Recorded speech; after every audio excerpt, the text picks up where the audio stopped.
go over, I expanded the deck from 32 cards to 40. Kind of want to go over what was added to the deck and talk about, come to some of my design thoughts on why I did what I did. So we'll start with some of the new cards. Here's one, held together with baling wire. Before, I did not have anything that mitigated 1 damage.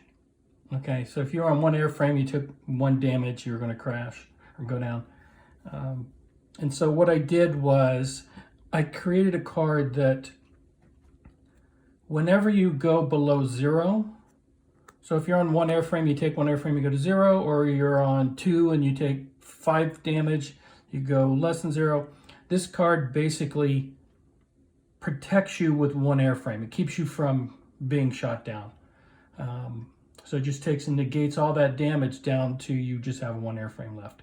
Whether it's you had 1 to begin with or you had 5 to begin with.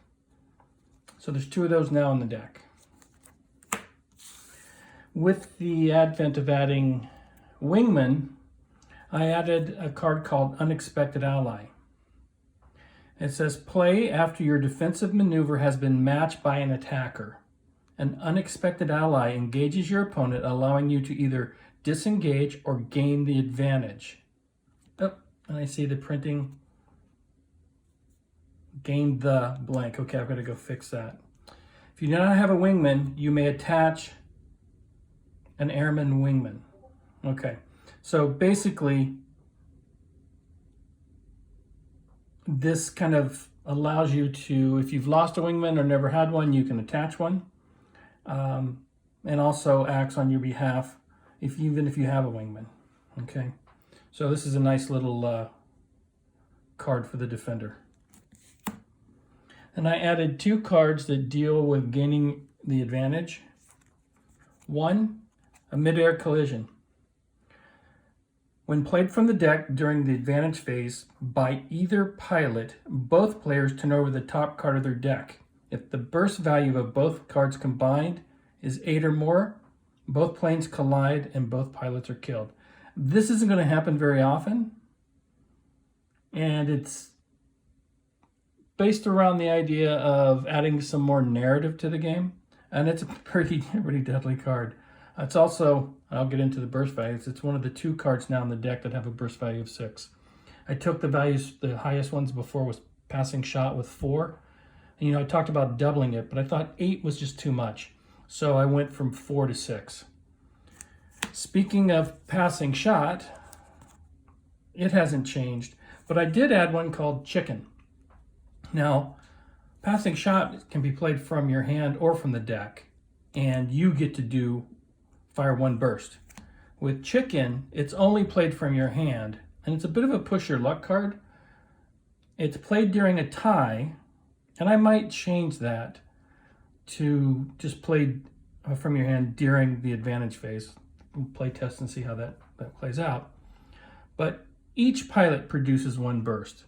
So you play a little chicken. Do you think you can do more than them? You want to push your luck? There's going to be opportunities where maybe somebody's down to 1 or 2 and you've got a bit more airframe.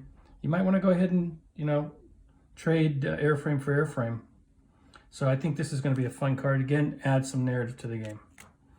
Okay, so before we had Shot Through the Heart, and basically I created a second version, but I call it Shot Down in Flames.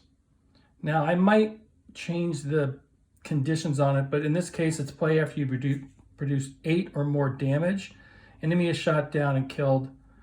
Aircraft, okay, enemy is shot and killed, aircraft is shot down. It's this exact same effect on Shot Through the Heart. Again, this is just to add a little bit of narrative to the game. They function exactly the same.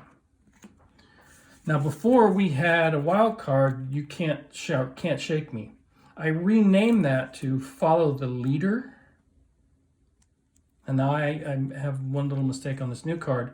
And now, Can't Shake Me, there's only 1 in the deck.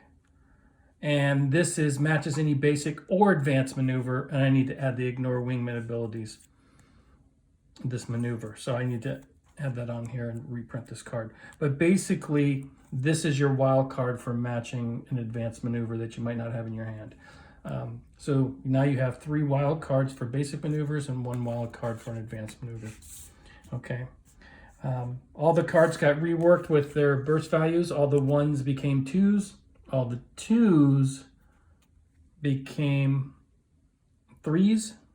I didn't double all of those. All the 3s became 4s and 5s. And the 1-4, I now have 2 6s in the card. Actually, I have a few more than 2 6s. But I played with the balance. I didn't double everything to 8. So you have now some 2s, 3s, 4s, 5s, and 6s as far as burst value go. I currently don't have anything that's a 1. You can still do 1 damage, but not through burst value. So the other thing I wanted to show you was these damage addition cards. So leading the target, play from a hand to increase any damage by 1, okay? That's leading the target. Lucky shot, play from your hand to increase damage by 2, basically the same as before. I think that might have been 1 before, now it's 2. Now a long burst, play from your hand to increase damage by 3, may only play 1 per damage resolution, and on a 2 burst value or less, and I say that now because I might put some 1s in the game. There aren't any, so you're only going to get 2s. But your gun's jammed, you can't add any more damage. Same thing with 3 quick bursts. The only difference is this does 4 damage. But other than that, it's basically the same as the 3 quick bursts. And I might bump this from burst value of 2 to 3. That makes... I think I'll probably do that this week and reprint these. And the last one was the close range burst, where basically you give up your ability to, or the option to produce burst damage for a turn. And then if you match them yet a second time, now this will add 6 damage to that additional damage you would produce.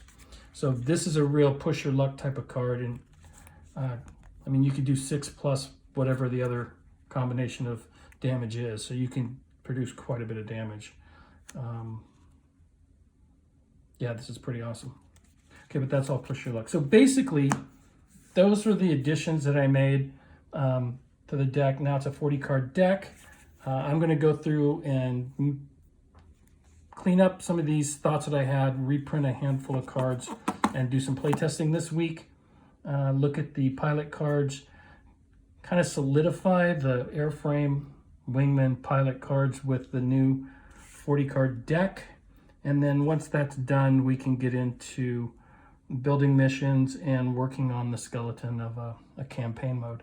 So very motivated. I appreciate all the subs and the comments that I'm getting on the design of this. I love sharing this stuff. And the goal is obviously, well, maybe not so obvious, but my goal is to focus on this design and then go pitch it and see if I can get it published. If not, I may look into self-publishing. And I want to do this before the end of this year, so I want to get this done. This is a top priority kind of thing for me. Anyway, guys, I appreciate your time checking out what we're doing. As always, like, comment, and subscribe, and I'll talk to you soon.